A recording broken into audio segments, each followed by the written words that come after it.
pero también trae una gran responsabilidad. Básicamente, tenemos que servir en el nombre del Señor. Ahora, lo natural es que cada creyente siente un orgullo propio de la iglesia donde trabaja. Me imagino que si estuviéramos en Largo esta mañana, la gente de Largo muy contenta de estar ministrando en Largo. Si vamos a América Sur, la gente de América Sur muy contenta de estar sirviendo a Dios en América Sur. Espero que ustedes aquí en Comicorte también sientan ese anhelo, ese grado de servir a Dios, no en cualquier iglesia, sino en esta iglesia. Y los de Milagro también, ¿ya? La alegría de poder servir al Señor en su congregación. Pero, ¿cuál es el gran peligro del ministerio? Usarlo para fines carnales.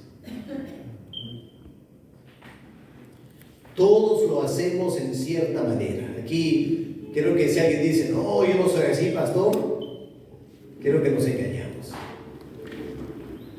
Algo de nosotros siempre nos va a llevar a querer sacar un provecho personal del ministerio.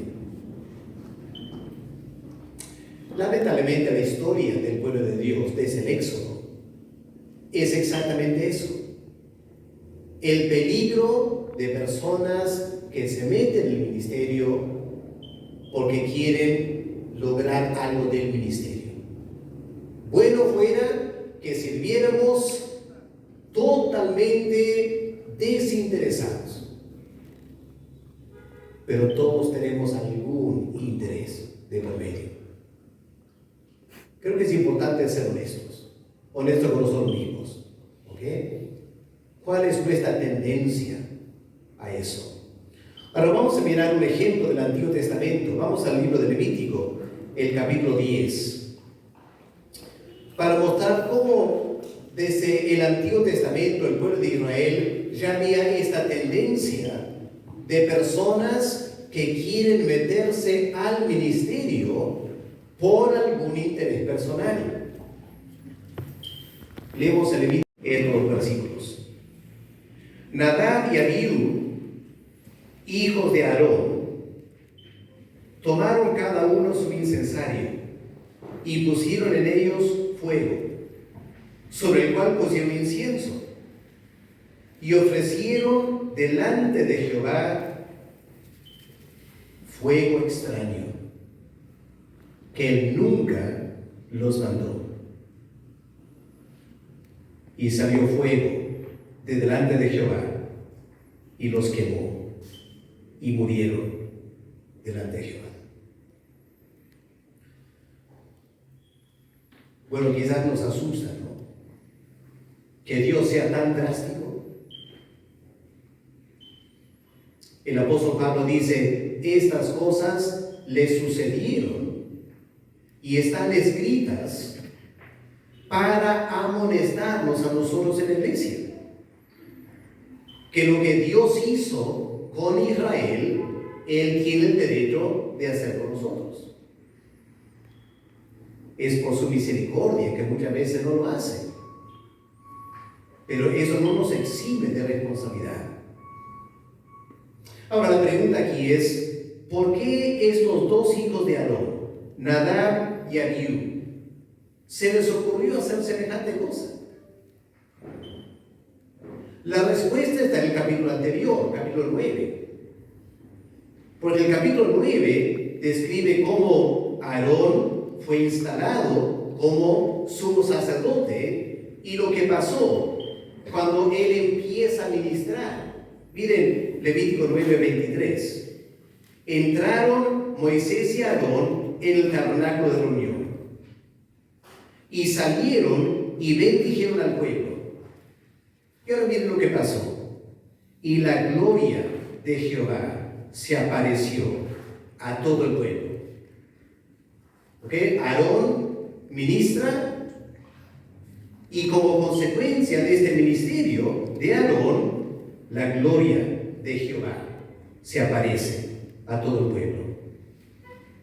Y salió fuego de delante de Jehová, y consumió el holocausto con las grosuras sobre el altar, y viéndolo todo el pueblo alabaron y se postraron sobre sus rostros.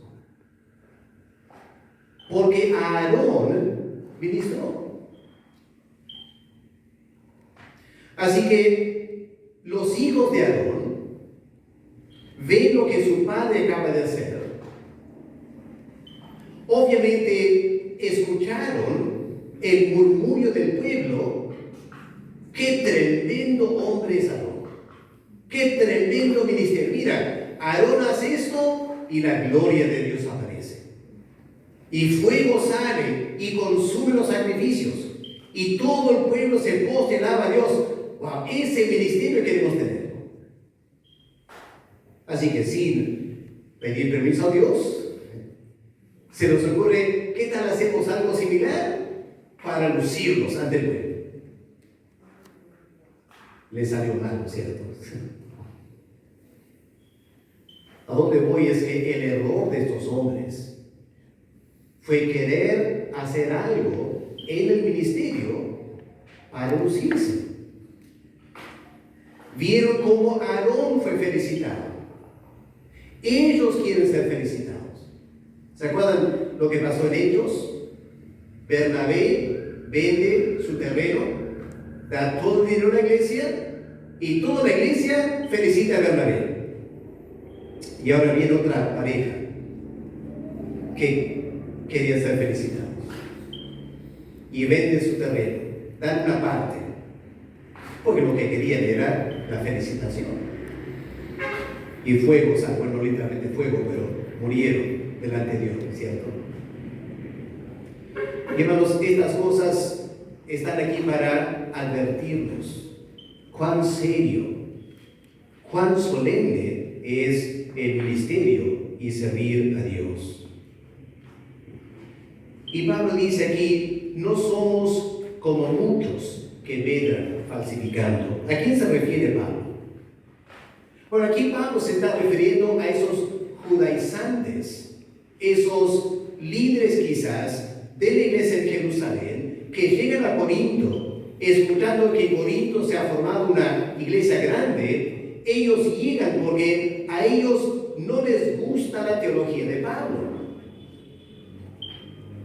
Ya hubo el concilio en Jerusalén, y el fallo fue que los gentiles no necesitan circuncidarse y los gentiles no necesitan guardar la ley de Moisés.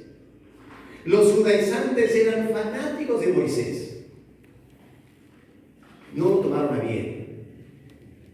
Así que aprovechando que Pablo ya no estaba en Corinto, estaba en su tercer viaje misionero, ellos llegan a Corinto, queriendo distraer a la iglesia y enseñar lo que ellos querían enseñar. Y se presentan como apóstoles,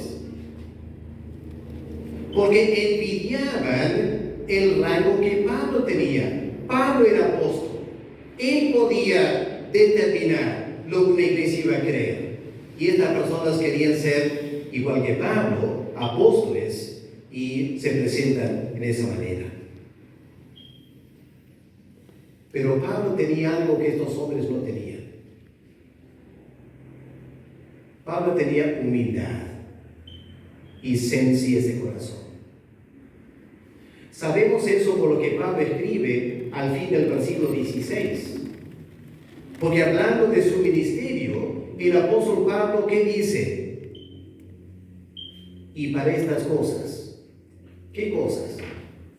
Participar en el desfile militar de Cristo. ¿Quién es suficiente para eso? Pregunta Pablo. ¿Quién es suficiente? Como dando a entender que Pablo no se siente suficiente, que es demasiado privilegio estar en este desfile militar. Pero para los judaizantes, era muy normal que ellos estén ahí. Se lucían, se jactaban, se creían gran cosa. Y se meten en Corinto como si fuesen apóstoles y causan enormes problemas. Ahora, ¿a dónde va el apóstol Pablo con esto? Lo que Pablo está diciendo es que nadie es suficiente para lograr su salvación y ser parte de este desfile militar que es el desfile de la victoria de Cristo y la salvación. Nadie hace obras y merece ser parte de ese desfile. Pero Pablo dice, nuestras obras son importantes, porque nuestras obras apuntan a la integridad que el ministerio requiere. Nuestras obras no nos otorgan el derecho del ministerio.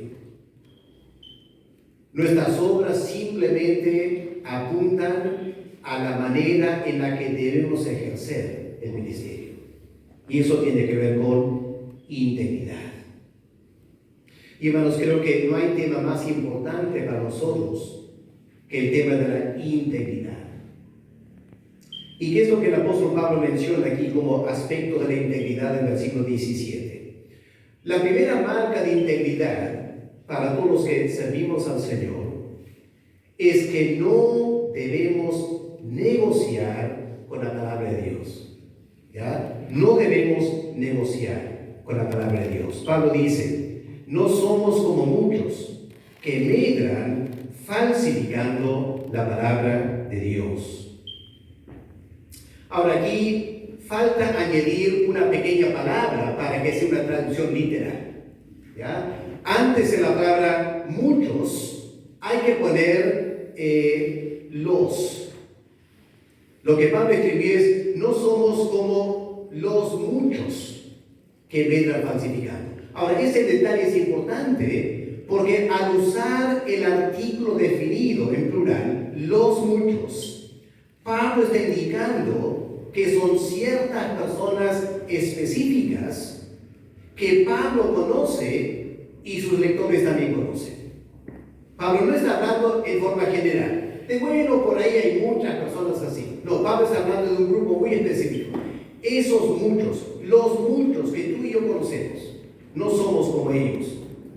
Y claramente Pablo está afirmando, hablando de los judaizantes que estaban falsificando o medran falsificando la palabra de Dios. Ahora, aquí el apóstol Pablo usa una palabra que es única en el Nuevo Testamento.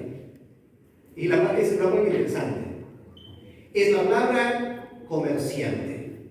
Porque es la palabra en griego para comerciante. Pablo dice, no somos como los muchos que comercian con la palabra de Dios. Ahora, Salomón dice que no hay nada nuevo bajo el sol. Y las amas de casa saben muy bien que cuando van al mercado para hacer compras, hay una gran diferencia entre comprar en Totus y comprar en el mercado. En Totus agarras una bolsa de 1 kilo de arroz y tienes bastante confianza, es 1 kilo de arroz. Pero vas al mercado y compras al granel, vaya a ver si es 1 kilo o si serán 900 gramos. Porque ¿qué hace el comerciante? Falsifica los pesos y ahí estás mirando 1 kilo, pero te está dando 900 gramos. O vas a comprar fruta, ¿ya? Y miras esas hermosas mandarinas, ¿ya? Y dice, quiero 2 kilos mandarinas. Y si no tienes cuidado, la misma persona agarra las mandarinas, te va conversando y va metiendo las mandarinas.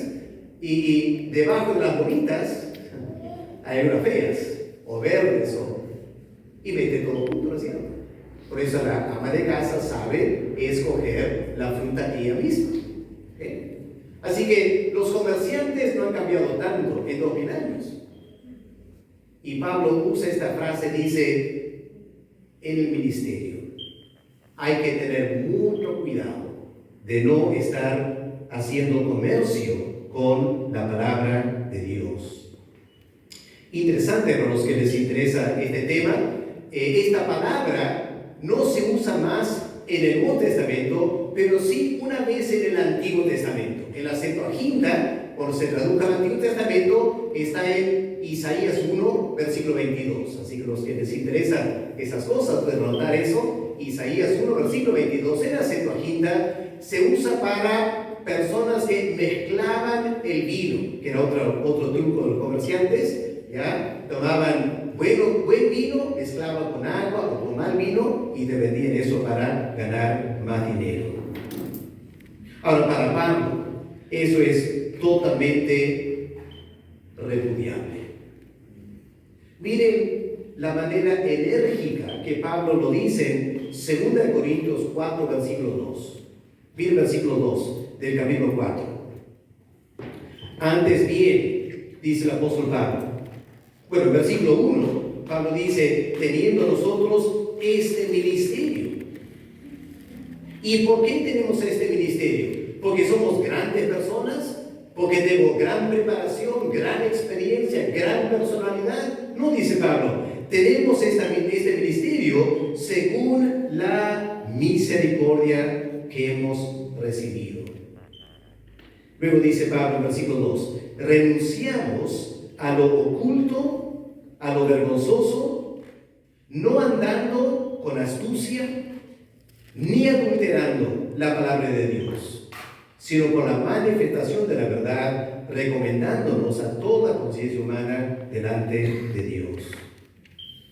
Así que, hermanos, permítanme esta mañana enfatizar en el ministerio, específicamente cuando tiene que ver con la palabra de Dios. Y en cierta manera, todos nuestros ministerios van a tener un componente de la palabra.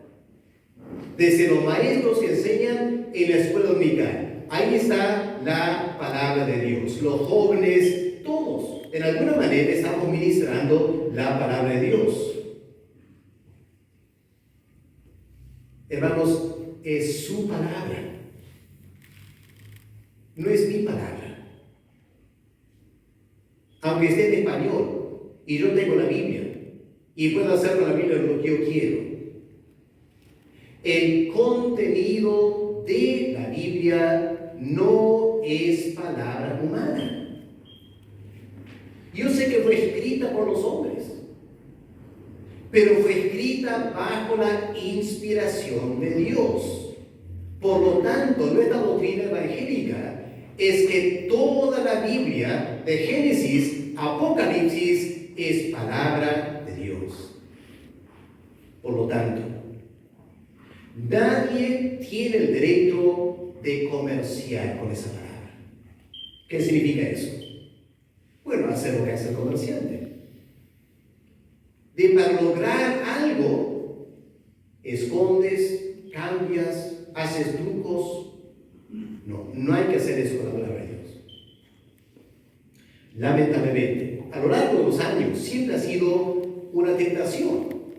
Estamos estudiando 1 Corintios los domingos de la mañana, y en la cultura griega había la tentación de comerciar con la doctrina de la resurrección.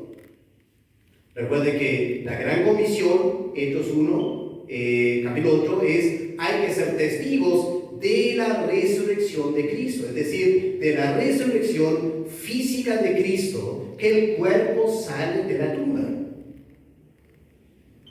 ¿Cuál es el problema? Que en la cultura griega, en la filosofía griega, eso no cuadraba para nada. Todo griego educado sabía que el espíritu necesita ser liberado del cuerpo y que lo último que queremos es la resurrección del cuerpo. Por eso en Atenas los filósofos se rieron de Pablo. Y en Corinto había personas que decían: bueno, este mensaje de el perdón de los pecados y el poder de Cristo, qué interesante, ya eso sí me interesa. Pero la resurrección del cuerpo será una idea judía, pero no va con los griegos. Así que yo quiero compartir con mi vecino, quiero que venga a la iglesia, pero mi vecino Agustino es un platónico, así que él no va a creer en la resurrección. Ya vamos a hablar de que, bueno, Cristo resucitó en el corazón de los apóstoles. Ya no es una resurrección física. ¿Ya? O vamos a decir que la resurrección es el nuevo nacimiento. Esa es la resurrección. Ya, para no complicarnos con una resurrección física, porque en mi cultura la gente no acepta eso. ¿Y qué dice Pablo? Nada que ver, ¿no es cierto? No importa si va o no va con la cultura. Es la verdad de Dios. Dios resucitó a Cristo físicamente en un cuerpo que nunca más va a morir. ¿Eso choca con la cultura? Claro que chocaba con la cultura. ¿Había gente en la iglesia que quería cambiar eso? Claro que había gente que quería cambiar eso. Pero Pablo dice, no podemos cambiar la doctrina. Porque no es nuestra verdad. No es una opinión. No es algo cultural. Es la verdad del Dios eterno. Eso fue hace 2000 años. Hoy en día, hermanos, estamos enfrentando a nivel ya mundial. No pensaba que iba a llegar al Perú, pero ya llegó al Perú. Y por eso tenemos que estar en alerta y establecer nuestra posición claramente en este asunto.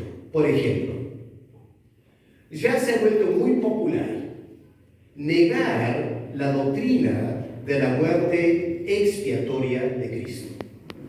Es decir, el concepto que en la cruz del Calvario Cristo murió para pagar la pena por mis pecados. Que Dios el Padre cargó en Cristo la culpa de mis pecados.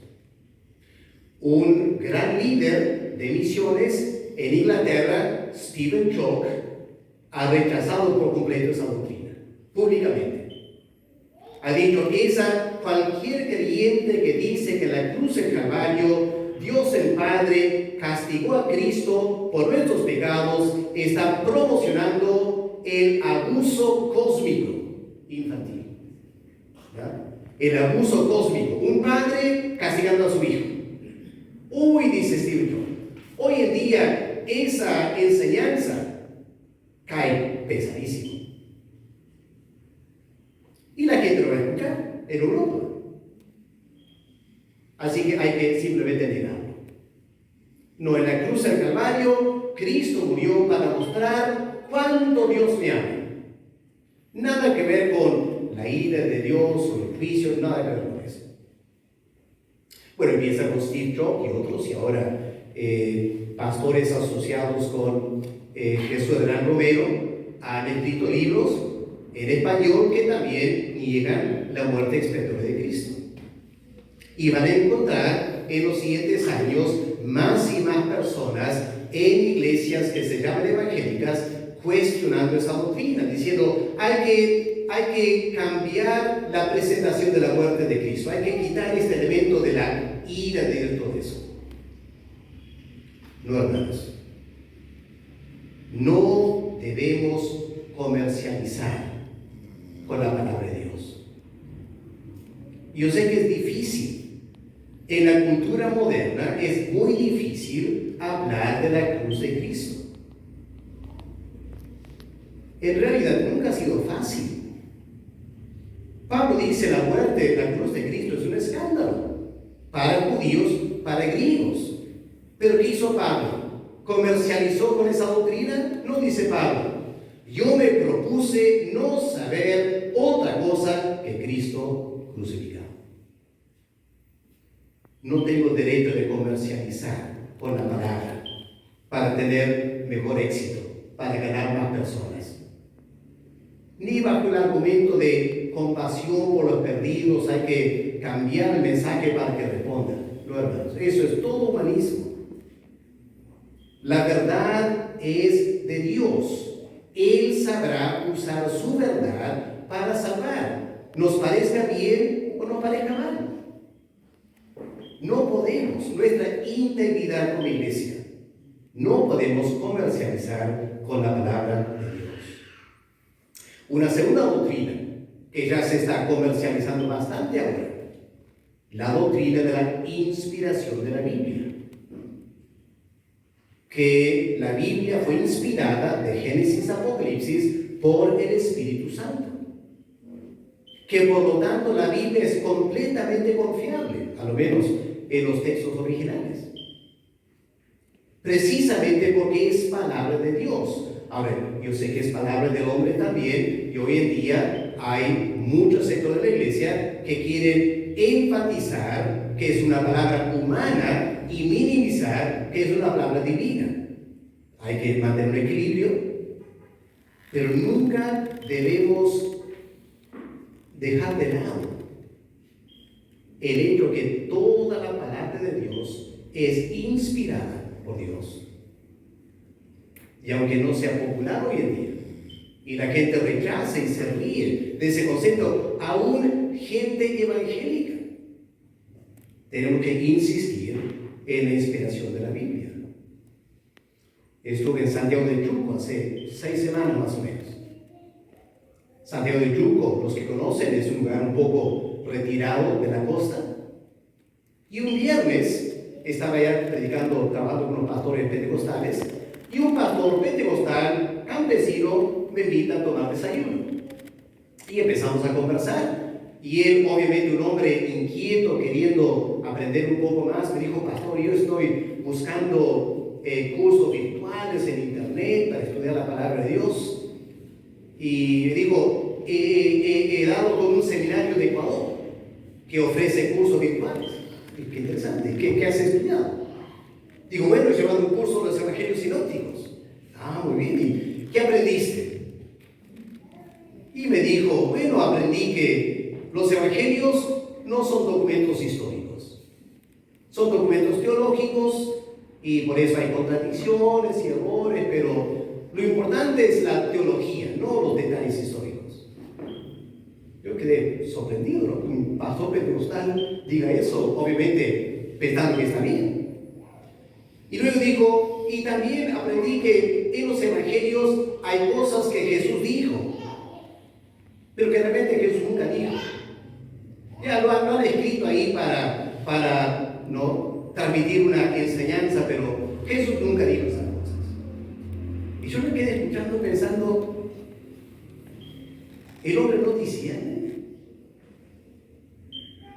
Y le dejé hablar un poco más.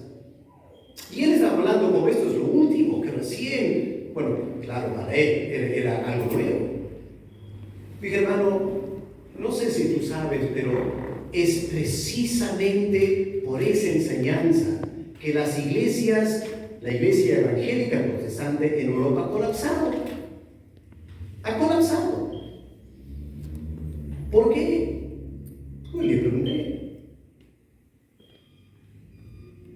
Se supone que los evangelios han sido inspirados por el Espíritu Santo, ¿es cierto? Ah, claro, dijo, como no, viendo que había una discordancia entre lo que él decía y lo que estaba escuchando. Y hermano, ¿qué piensas?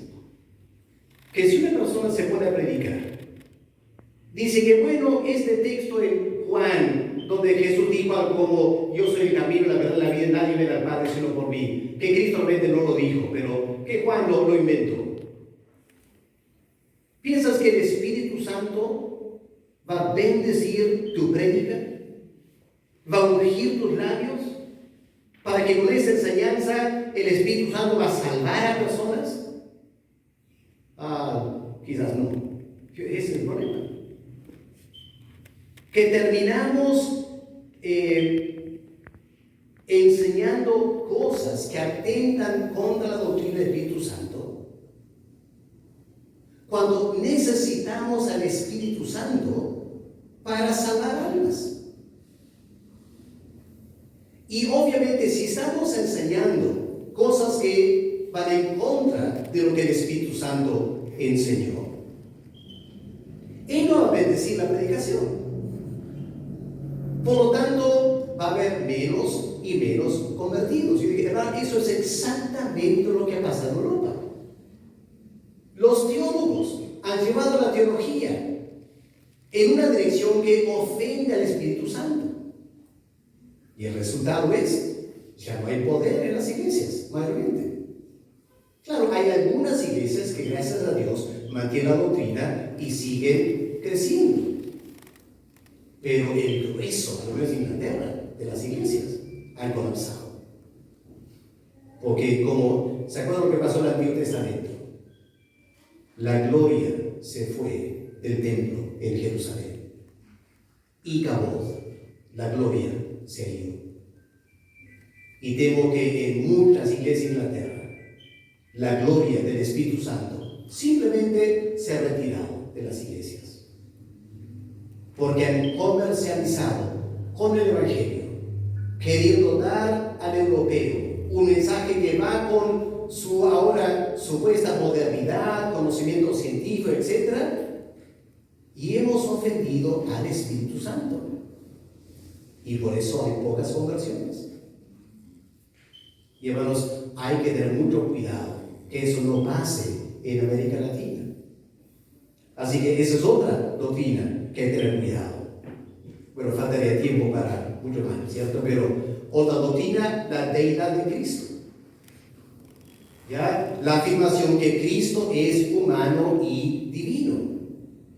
Los llamados cristianos progresistas niegan eso. Por eso hoy en día vas a escuchar mucho del Jesús histórico. Obviamente Jesús fue una figura histórica, pero por lo general en la teología, cuando se habla del Jesús histórico, implícitamente está negando el Cristo divino. Eso también ofende al Espíritu Santo. No podemos negar, obviamente, la divinidad del Señor Jesús. Y también este tema de la resurrección de los muertos. Escuché una entrevista con un tal David López, ya no el David López, pues valoramos, sino David López de México, ¿ya? Hijo de un pastor de la iglesia Casa de Oración. Y en una entrevista, que se llama pastor, David López, le preguntaron, ¿y tú crees en la resurrección de Cristo? Dijo, bueno, hoy en día la ciencia ya nos indica que los muertos no resucitan. Así que hay un pastor progresista que no cree en la doctrina de la resurrección. Y bueno, uno podía continuar. El apóstol Pablo dice, no, esto tiene que ver con nuestra integridad como siervos de Dios.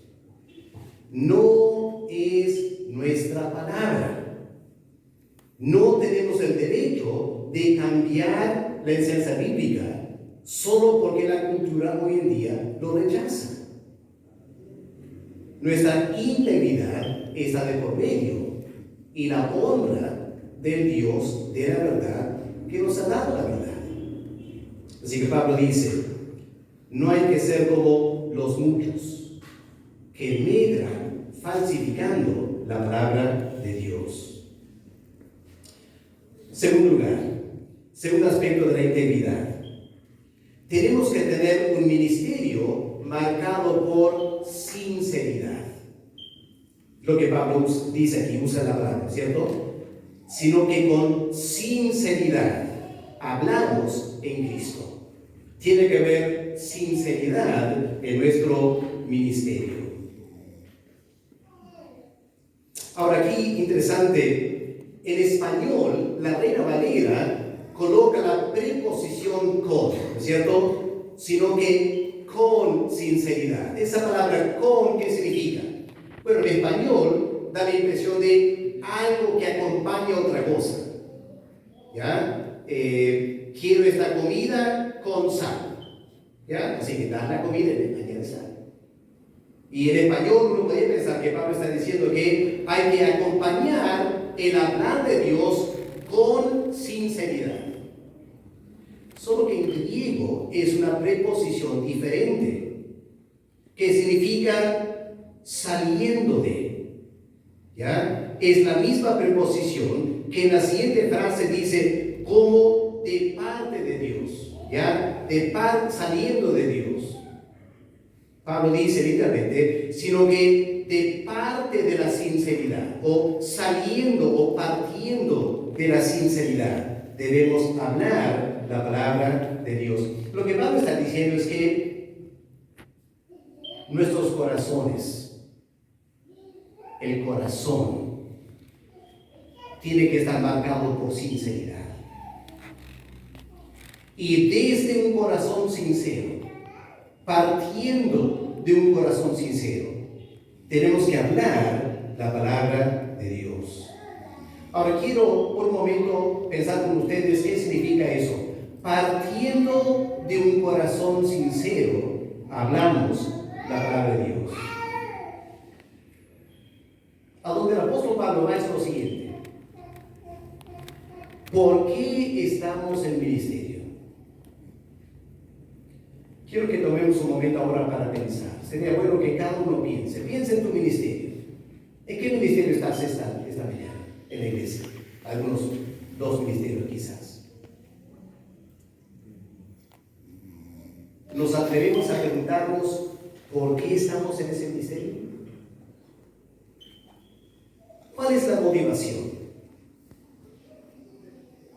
¿Qué es lo que pretendemos lograr a través de ese ministerio? Hay que ser honestos, hay que ser sinceros. Nuestro ministerio debe partir de una sinceridad. Ahora el apóstol Pablo hace referencia a su motivación en capítulo 1, versículo 12. Miren lo que el apóstol Pablo dice. ¿Por qué Pablo era un apóstol? ¿Qué dice 2 Corintios 1, versículo 12? Porque nuestra gloria es esta, el testimonio de nuestra conciencia. Muy serio, Pablo, ¿cierto? Es lo que mi conciencia me indica. Que con sencillez, en primer lugar. Segundo lugar, con sinceridad. Tercer lugar, no con sabiduría humana. Cuarto lugar, sino con la gracia de Dios, nos hemos conducido en el mundo y mucho más con vosotros. Esa palabra sencillez, ¿qué significa? Significa que debe haber una transparencia en nuestras motivaciones, una sencillez delante de Dios. Es decir, no debemos tener motivaciones secundarias, personales, egoístas o carnales. Bueno, yo confieso, tengo que preguntarme eso. ¿Por qué predico? ¿Por qué enseño? ¿Por qué soy misionero? Indudablemente es posible tener motivaciones secundarias. Claro que nunca lo decimos a otros, pero que podía ser verdad. Por ejemplo, yo podía ser misionero, porque bueno, me ganó la vida siendo misionero. No sé qué más hacer, soy misionero. Si dejo de ser misionero, dejo de ganar plata. Estoy en la obra por ser misionero. Salgo a predicar. ¿Por qué hacer invitaciones? Bueno, podía ser para ganar una ofrenda. ¿Cuál es mi motivación? Ustedes lo saben. No voy a hablar de eso. Pero tengo que ser honesto delante de Dios. ¿Cuál es mi motivación en la obra? ¿Por qué predico? ¿Será porque me gusta que todos me escuchen? Hay personas que les gusta que todos escuchen. Puede ser mi motivación, ¿cierto? Me encanta predicar porque toda la gente tiene que dejar de hacer y por 40 minutos me predican. Eso me hace sentir muy bien. Yo les comparto, ¿ya?, las motivaciones que uno podía tener como predicador. ¿Qué motivaciones tienes tú? El ministerio. Seamos honestos. ¿Qué es la verdadera razón por la cual estamos en el ministerio. ¿Y sabes cómo saber? Hay dos situaciones que van a indicarte claramente por qué estás en el ministerio. Dos situaciones. En primer lugar, cuando te critican. El momento que te critican va a salir a relucir por qué estás en el ministerio. La forma que tú reaccionas. ¿No te gusta la crítica? ¿Por qué no te gusta la crítica? ¿Estará tocando una motivación escondida en tu corazón? Porque ante las críticas uno ve muchas reacciones. Y esas reacciones señalan, esa es su motivación. Pero hay otro contexto. Cuando eres felicitado, cuando te va muy bien y tienes tremendo éxito, ¿ahora qué sientes? Eso también apunta a tu motivación. ¿Te gusta que te feliciten? ¿Te gusta que te aplauden? ¿Te gusta ser mejor que otros? ¿Te gusta destacar? ¿Por eso te gusta tener éxito? Eso pone a prueba nuestras motivaciones.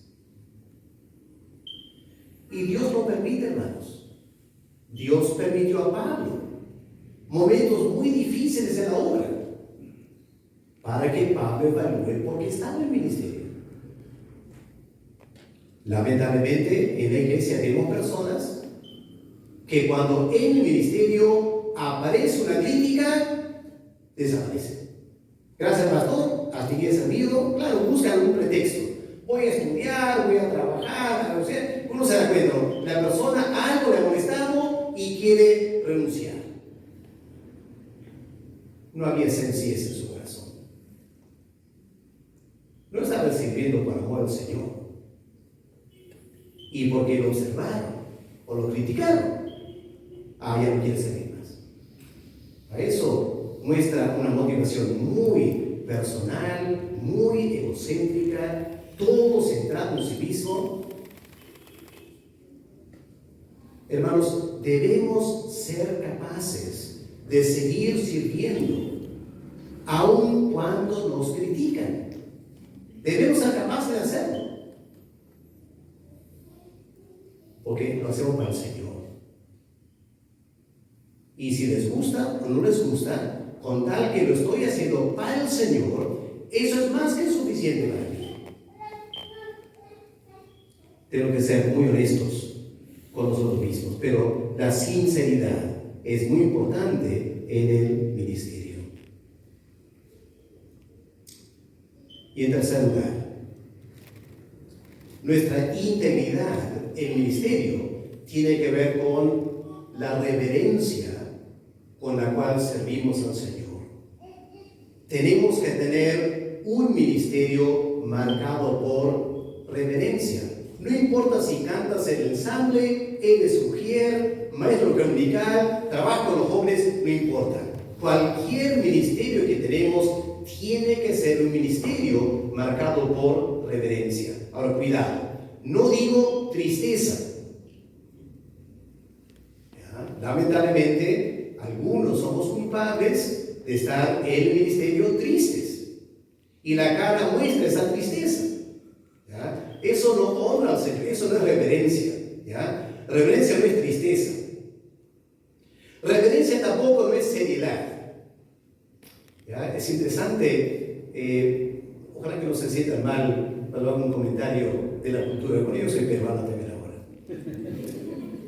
Pero yo aprendí cuando vine al Perú, cómo el peruano, mayormente, cómo se pone para tomar una foto. ¿Han notado? Serios. Sonríe, hermano. Serios. ¿Y por qué no sonríen? Creo que no sonríen porque sienten, injustificablemente, que cuando sonríen como se ve una mueca un poco rara. Y como nadie quiere una foto con una mueca, mejor serio. Pero el ministerio no es para estar serios. no significa ni tristeza ni seriedad. ¿Qué significa? Bueno, las dos frases que Pablo usa aquí. Debemos ministrar la palabra de parte de Dios y delante de Dios. La primera frase de parte de Dios es la preposición saliendo de Dios. ¿A qué apunta? Apunta al llamado de Dios. Pablo dice, debemos hablar la palabra de Dios porque Dios me ha llamado. Parte de Dios este ministerio. Por eso Pablo estaba como apóstol. No porque a él le gustó la idea de ser apóstol. No porque tenía cierta formación para ser apóstol. No, Pablo dice, apóstol por la voluntad de Dios. Se acabó. Partió de Dios. Dios lo llamó y Pablo respondió. Pero los falsos apóstoles que habían llegado a Corinto, ¿ya? ¿Por qué estaban ellos en Corinto? Dios no los había enviado. Habían ido porque ellos querían. Ellos no estaban ministrando de parte de Dios, fueron de parte de sí mismos, su orgullo personal, pelear una doctrina. Pablo dice, eso no es la motivación por el ministerio. Así que hermanos, pensemos un momento esta mañana.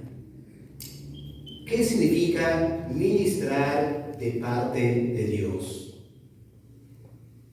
En primer lugar, nadie debe estar en el ministerio livianamente. Nunca debemos aceptar un ministerio livianamente. Creo que a veces como pastores podemos caer en la trampa de livianizarlo. Si no tenemos cuidado, ya quiero no perder el equilibrio aquí.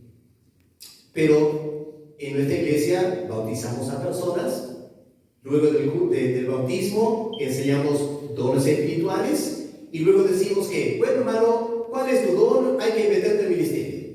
Y la persona piensa, bueno, ya me gustaría ser ujero. Y uno, sin darse cuenta, lo está livianizando.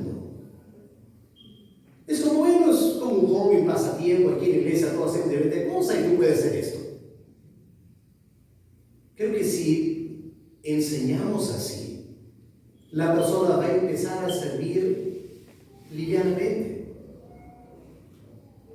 Cuando debemos estar motivando a personas, estar en ministerio de parte de Dios, que es algo serio, no es algo liviano. En segundo lugar, servir de parte de Dios indica no lo hacemos por motivos personales. Ahora, el ensamble es uno de esos ministerios que es muy fácil entrar por motivos personales. Me gusta tocar la batería, me gusta tocar la guitarra, me gusta cantar. Bueno, está bien que te gusta tocar y cantar, pero esa no es la motivación para estar en el ensamble. Debemos estar en el ensamble de parte de Dios. Un sentir que Dios me ha llamado al ministerio. Por eso, como pastores, a veces hay gente que llega a la iglesia y dentro de poco tiempo ya están ofreciendo, pastor, yo quiero tocar. Uy, hermano, déjanos conocerte un poco más. Y uno se da cuenta que la persona quiere lucirse, le gusta tocar y quiere lucirse. Los ministerios no son para eso, no es para sacar un provecho personal. Y hermanos, y aquí como pastores también tenemos que tener cuidado. Una cosa es animar a los miembros a tener un ministerio. Una cosa es animar. Otra cosa es presionar. Y las personas nunca deben tomar un ministerio porque el pastor les convenció. Porque si es así, van a ministrar de parte del pastor. ¿Ya? Estoy aquí en la academia bíblica de parte del pastor Alex, él me nombró. No, hermanos. Corre ese peligro de ver a alguien que veo que de repente puede enseñar y sin mayor pensamiento, a ver, hermano, ven, ayúdame, lo metemos al ministerio. No, Dios tiene que llamar. La persona tiene que sentir claramente, esto es algo que Dios quiere que yo haga. Porque si no, no vamos a ministrar de parte de Dios. Así que, en primer lugar, hay que tomar eso. Pero esto de ministrar de parte de Dios también tiene que ver con la permanencia en el ministerio. Porque hay personas que entran fácilmente, ahí salen fácilmente también. Ya no me gustó esto, me trataron mal, esto es un poco difícil, ¿sabe qué, pastor? Hasta aquí nomás. No. Si entras al ministerio de parte de Dios, debemos quedar en el ministerio de parte de Dios. No tiene que ver con si tú quieres o no. Somos siervos de Dios. Estamos en este desfile militar. El general es Cristo. Él asigna a los soldados su tarea. Cristo, el general nos dice, a ver, muchachos, ¿qué quieren hacer hoy? Él da órdenes. Y el soldado acata las órdenes. Guste o no le guste. Y hermanos, temo que a veces tomamos el ministerio muy liberalmente. Nos metemos fácilmente y de igual fácil salimos del ministerio. Como si todo depende de lo que yo quiero. Hay una falta de integridad. Debemos servir en cualquier ministerio que tengamos de parte de Dios. No hay que salir de los ministerios por razones personales. A veces uno escucha que dos personas han chocado en algún ministerio y uno de ellos decide salir. ¿Y por qué sale? Porque chocó con alguien y ya no quiere estar con esa persona, se siente incómodo. No, eso no es servir de parte de Dios. Lo estás haciendo por motivos personales y cuando ya no te gusta, porque has chocado con alguien, te retiras.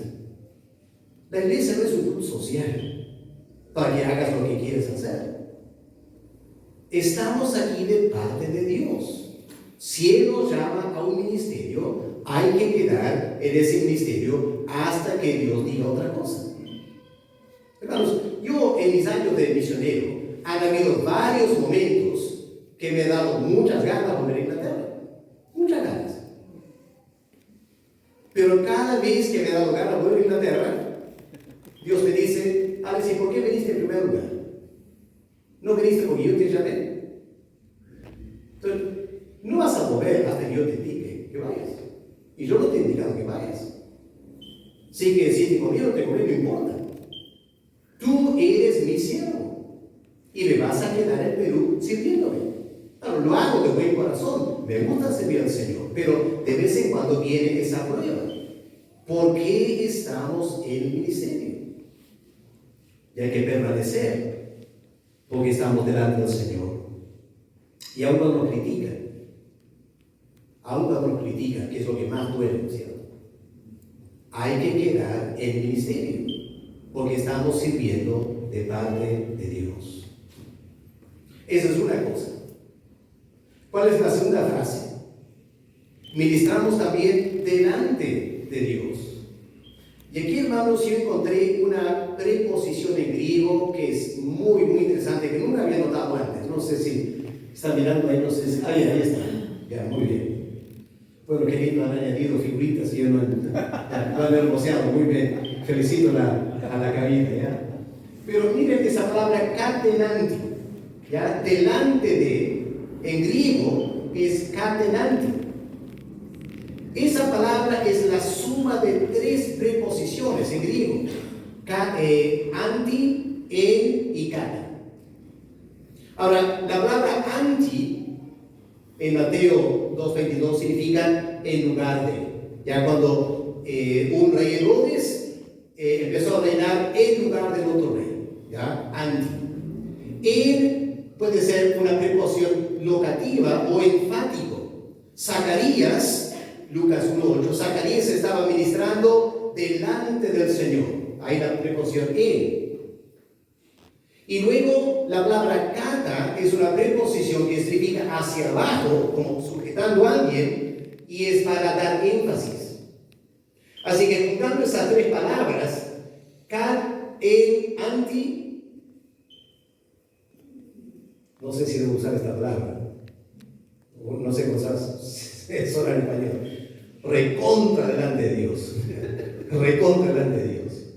¿Ya? Como delante de Dios, pero en forma sobreenfática. Anti, delante. En anti, sumamente delante de Dios. Kata, en, ante, delante de Dios. Como no puedes escapar la realidad que ese magnífico, eterno, grandioso Dios está ahí delante de ti. Y tú vienes para ser mujer delante del eterno Dios. Él te está mirando. Vas a trabajar esa hora como mujer en la presencia del Dios eterno. Así debemos ministrar. Vamos a cantar el ensamble o tocar delante del Dios eterno. Y yo te aseguro, ese Dios eterno no le interesa mucho la calidad ni de tu voz ni tu técnica musical. Lo que le interesa a ese Dios eterno es tu corazón y lo que pasa por tu mente. Amén. Así que sirve delante de ese eterno Dios. Ahí está la integridad.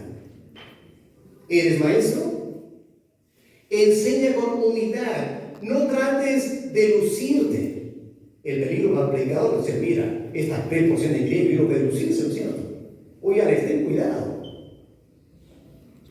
A Dios no lo vas a impresionar. Debes enseñar delante de Dios.